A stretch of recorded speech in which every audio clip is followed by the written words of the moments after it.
Welcome to Under the Microscope. This series is brought to you by the Real Scientists Nano team. Our goal is to provide a platform where scientists can communicate their work and interact with the public. With that in mind, every week we introduce you to a scientist working in the field of materials and nanoscience, who would be curating the RealSci_Nano Twitter account.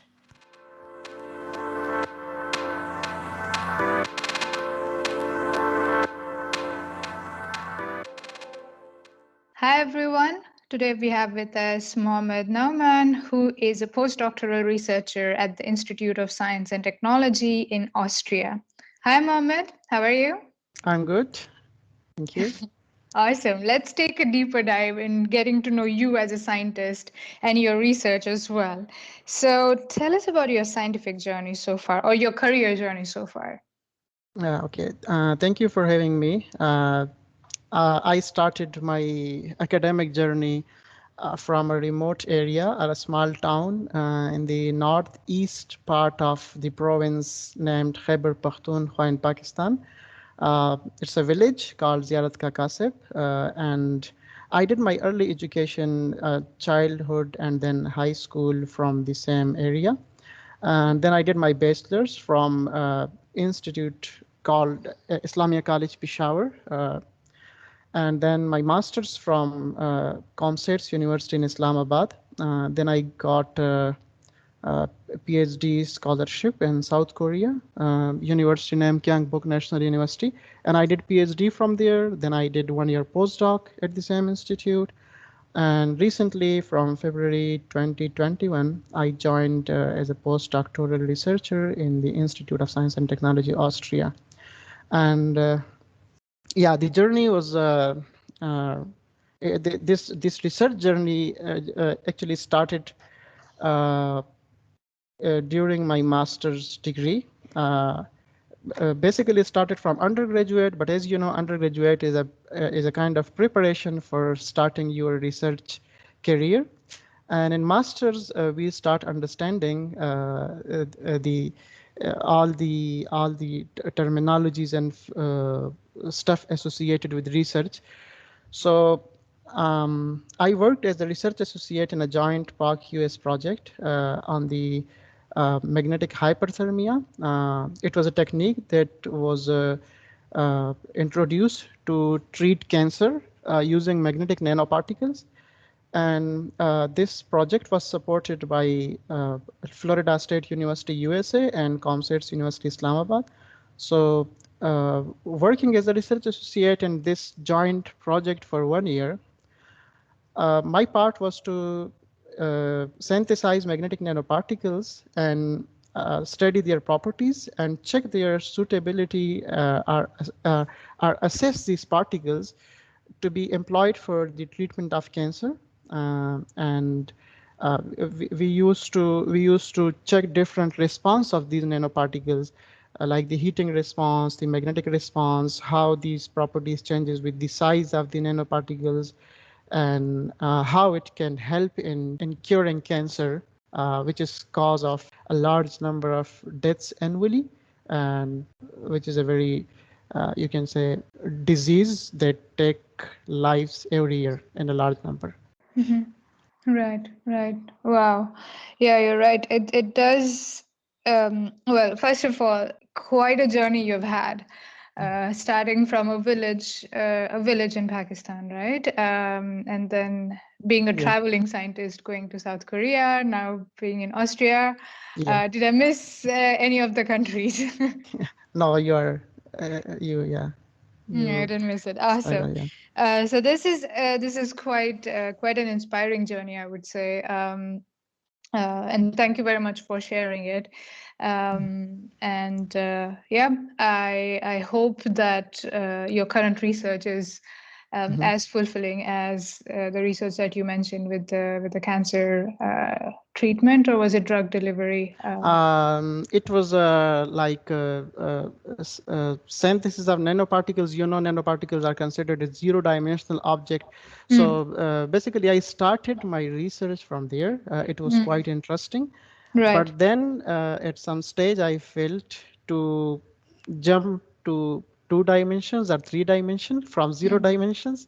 Mm. And then during my PhD, I just switched a little bit from magnetic nanoparticles uh, to magnetic crystals, single crystals basically. There are polycrystals and single crystal, but my research was mostly focused on single crystals and then their magnetic properties. And as I mentioned, in extreme conditions like very low temperature and very high magnetic field. Right. And you can say during PhD, I just switched a little bit from application side towards basic science. Mm-hmm. And in terms of materials, from nanoparticles to single crystals. Mm-hmm. And in terms of properties, rather than looking at some certain application perspective, we started thinking about transport properties, which is commonly known as resistance or resistivity, and Mm. how magnetization dictate these kind of resistance or resistivity properties. Okay, okay. Wow. Thank you for clearly mentioning from the material point of view, from the property point of view, from the application to basic sciences point of view. I think I understand it way better Mhm. now. So, your current research, Mohammed, where does it fall in this big picture of materials and nanoscience? Because the field is quite broad. So, where does Mhm. it fit in this big puzzle? Yeah, so just to give you a very clear, brief image of what we are doing is actually when you take any material, there can be associated properties, very diverse associated properties. Let's say it can be optical properties, it can be electrical properties, it can be magnetic properties, it can be strength properties like how strong is this material, which are usually termed as mechanical properties. So then if we narrow down it, then we are studying magnetic properties. And if we further narrow down, these are then broad class of magnetic materials ranging from paramagnetic, ferromagnetic, antiferromagnetic, canted antiferromagnetic. So we are then focused on, I am focused on the antiferromagnetic material mostly, with some mixture of ferromagnetism. And then I study how these materials behave under magnetic field, how strong is the magnetization, Mm-hmm. and how this magnetization then affect the resistance or resistivity of this certain material under the environment, extreme environment or extreme condition I mentioned before. Mm-hmm. So these properties, we are usually targeting these materials or approach these materials from basic science perspective, but these properties has very direct link sometime with the application side, and it give very novel functionalities that are very useful in the electronic industries and other related industries and application side. Uh-huh. Okay. Okay, I understand it better now. Thank you very much for that. Mm. That your research is definitely very, very cool. And it sounds to me that you have been involved, and also in the past, and also now in the present, you are involved in quite a lot of interesting research projects. Mhm. And this question is a tough one. I know this before asking it. Mhm. Um, if you have to pick one research project that you're most proud of, or the most fun or quirky one, could you Mhm. pick one and explain it to us in simple words in the section we call In Other Words? Yeah, so there are, as you mentioned, I'm working on different projects, and there are many cool projects I'm currently working on, but I'll just talk about the one that are now established, kind of, and Okay. those are published one. Mm. So, like when we talk about electron has a mass, electron has a charge, electron has spins. These Mhm. three properties are mostly discussed in scientific community when we talk about electrons. So in the past, we know in electronics, people used to employ this charge behavior of electron and talk about how this electron travel through a material and how it feel collision inside a material when it move, which leads to heat and it heat up like our mobile phone, our laptops, our all the electronic appliances. These heat up when electron pass through that material. So it is because we use the charge property of the electron. So what we did in my PhD research, we utilize the spin property of the electron, and this we find the material that is suitable for the spintronics functionality. And spintronic word is a combination of two words, means spin and electronics. It means we do not use the charge property of the electron, but rather we use the spin property of electron. And so there are two kind of associated phenomena. Like when we take a material, we inject electron to that material. Just I'll talk very vaguely, you can Very say, broadly here, very yeah. broadly, yeah. Yeah. So when we inject an electron, so one is the spin of the injecting electron, and the material also consists of atoms and electrons, right? The material that we are studying. So there are two kind of spins. One is the spin of the injecting electron, another is the spin of the electrons present in the material. And it leads to the bulk magnetization response of the crystal or the system that we study.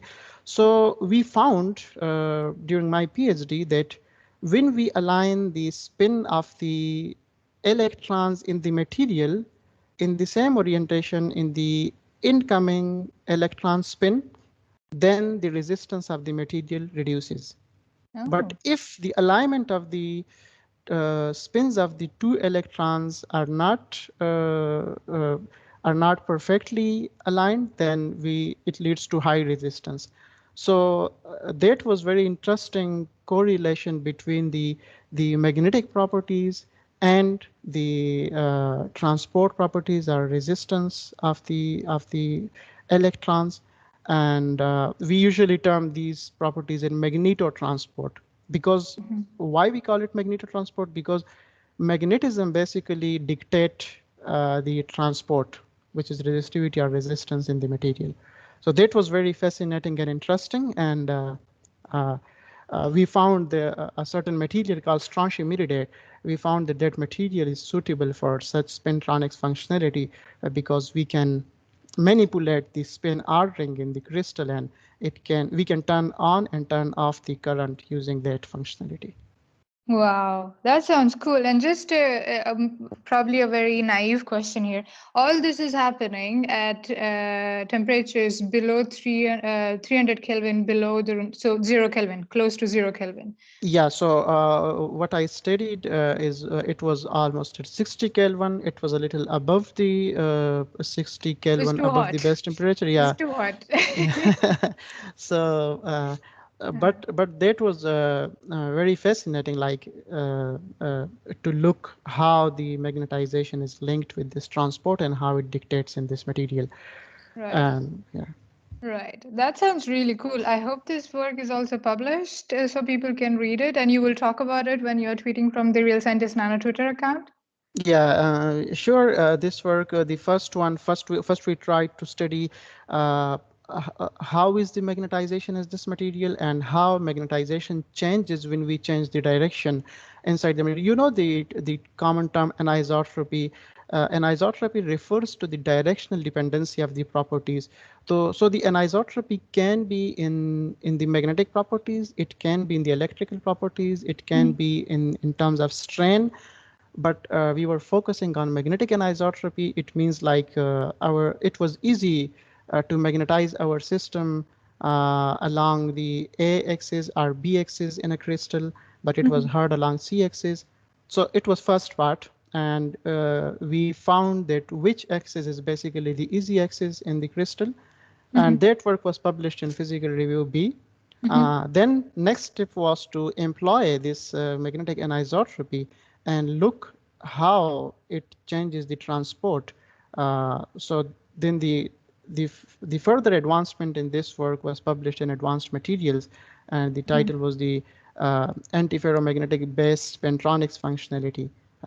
Which the name by itself says that we used antiferromagnetic materials and we tuned the spintronics functionality of that material. Okay. Do share the URLs of these papers when you're tweeting from the account so that people can read the papers, both the Sure, papers. sure. That would be amazing. So I can understand why you picked this project as one of the proud ones and Hmm. also the one that is established, and you can talk about it because it Hmm. is definitely fascinating and really, really cool. Hmm. Um, so, Mohammed, it's clear to me that you love the research aspect of being a scientist, but there are more um, things happening around you. There are more things that you are involved with as a scientist. So, what else do you like about being a scientist other than the research itself? So, like being a scientist, I think every individual of a society should have scientific thought process because it gives you a feeling of numbers. In science, we use a terminology, number kills you, because if you don't have understanding of numbers, you know how large is a number, how small is a number, so it affects you. So being a scientist, it gives you a unique way of thinking where you critically and logically analyze every phenomena without accepting it or without just believing in it. And you like it give you a special kind of thought process, uh, and sometime this kind of thinking leads to many interesting outcomes and breakthroughs that change human life directly. So and why such process is important? Because these open new horizons in the field of exploration and advancement. So you start understanding stuff from a very different perspective, what other people think. So it's always fun to do science and Mhm. look at things with scientific lenses or glasses. All right, that sounds good. That sounds really cool. So, um, speaking of which, what advice would you give to the students or researchers or scientists who are starting out today? Or if you were to go back in time, and you were to start off today, what advice would you give? So it's a great question. Usually, you know, scientific being a scientist, some people sometimes think of it as they are some supernatural individuals who You're deal with not? very You're not? they like deal things in a very complex manner, but it's not complex. Science, the beauty of science is it's our everyday life. Just we need to, as I mentioned before, just we need to change the glasses of looking at it. Mm, So I think being a scientist, one must adopt scientific thinking and uh, critical analysis of every scientific outcome. Sometimes people just discard or trace data. I'm talking from an from experimentalist point of view, mm, because I'm an experimentalist. So mm, maybe this may vary when you go, uh, when you're talking as a theorist. mm, But when you are experimentalist, you come across some experiments. Sometime that doesn't work, mm, or sometime you does not get what you want. mm, So we just ignore that. So being a scientist, we does not ignore. We do not ignore stuff. We just because we learn from failure as well as we learn from success when we mhm, are successful in a certain experiment. mhm, So it's always there is always something to learn, and it's a non-stop learning process. mhm. So just Right. just look at things to both the failures and success and try to learn from it, because if somebody is following you on your path in your area of research, it helps them that what are the causes of failures, and they just start from there. They do Mm, not repeat the same mistake or the same steps. So right. Right, right. Yeah, that makes sense. So have the critical thinking, have the critical analysis, and don't just build on successes. Also think about the failures. Try to exactly, understand why some exactly, things didn't work, exactly. Don't because it's very discourage, and important. yeah, exactly. Yeah, that makes sense. And I think you also made a very good point that don't just put it away. Just talk about it so that other people don't make the same mistakes, so that we can Yeah, learn from each other at the end yeah, of the day to advance science, because yeah, that's what we are all in this for, to advance the exactly, science, advance the exactly, research. exactly. Very, very fine pieces of advice. Thank you, Mohammed. It sounds to me that your research experience so far has been wonderful. I hope it has been wonderful, and I Hmm. hope it will continue to be wonderful in the future as well. Hmm. However, if you have three wishes to improve your research experience, what would you ask for? And I'm not promising anything here, okay? Okay, so uh, uh, what I feel is we need a very better communication tool or way of communication to communicate to the public that how beautiful the science is. So I wish if I could be successful in making the science simple to the public and common man, why science is important and how interesting it is. The other thing that I would like, it is my desire that we, being scientists, we should focus on quality. We are living in a society, and sometime uh, we are we are pushed towards something, like sometime we focus on number of publications because sometime it is required for career. Sometime it is good, like it compel you to do good research in a very short span of time, but sometime it may not work, and for that you need uh, you need a big time frame where you don't worry much about the quantity, but you are focused on quality, and such stuff then leads to very huge breakthroughs in science. So uh, other wish is just to focus on quality and just to set goals, not targets. As a famous English quote says that we have goals, not targets. So I think we should have big goals in science because there are still many unresolved mysteries that we are struggling for. The third thing is just to maybe I feel like, as I mentioned in my introduction, that I start thinking critically during my master's degree. And I think we should inculcate such critical thinking from the very childhood in the children's, because if they start thinking critically from very young age, when they reach to certain level, they become very polished and very good scientists. They are very clear. They have very different understanding of stuff. They have very different approach towards certain problems, and I think it'll help them a lot. Yeah. Okay, okay. All three very, very fine wishes. I wish I could just grant them and being like, okay, yeah, Mama, tomorrow when you wake up, we are all going to focus on quality. We are all going Hmm. to have critical thinking. We are Hmm. all going to be able to explain science in the most simplest way to the youth and to everyone. Hmm. However, I would say that all three of your wishes are very, very realistic, and I hope they come true. In a short period of time, and I hope Hmm. more and more people also share the same wishes as you, so that we can have a bigger impact, definitely. So Yeah. this has been wonderful, Mohammed. I loved speaking with you and learning about your research and about you as a scientist. But before I let you go, I have one last question for you, and Hmm. that is, we can't ignore the pandemic anymore. So, what are your learnings from the year 2020 and also the year 2021 now? Whatever you want to share. Yeah, so sometime mostly people think in around us, people talk about making money, having a very good lifestyle, and Mm, that's only the sole purpose of life.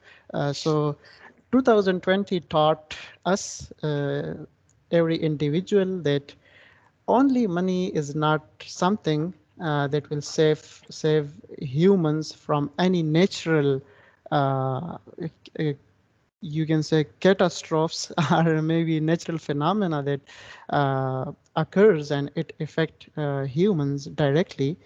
So it taught us that it made us realize that the importance of science and scientists, how critical it is in a society. Like people, the businessman having billions of dollars and big companies that they were looking at scientists that maybe they'll have some solution to this problem. And at last, it was the only solution that was left with people. And we when everybody was asking about when the vaccine will be developed, how long it will take, and people start thinking about such specified topics of research or science. And this was just one demonstration of how critical science is for humans. But there are many others that we do not realize in our everyday life, but those are important. This was just like a nano-sized or micro-sized creature that impacted and thousands of kilometers on the earth, human lives and their way of life. So, uh, this is only science that can tell you how very small creature have an impact on thousands of kilometers area on Earth. So we need to be again. I'll mention why the numbers are important, why critical thinking is important, and why science is important. Mm-hmm. So I think it was a year, although there were uh, many unwanted or drawbacks are the what we can call the negative sides of 2020, but the positive one are those we should learn from it, because we learn in science, we learn both from negative and Positives and positive. Yeah. negatives. Yeah, we just spoke about it, the failures and the Exactly. successes. Focus on the Exactly. failures and successes equally. We already Exactly. covered that. Exactly. Absolutely. Thank you very much for sharing that, Mohammed. As I mentioned, this has been lovely and really, really looking forward to having you on Real Scientist Nano. Thank you. Thank you.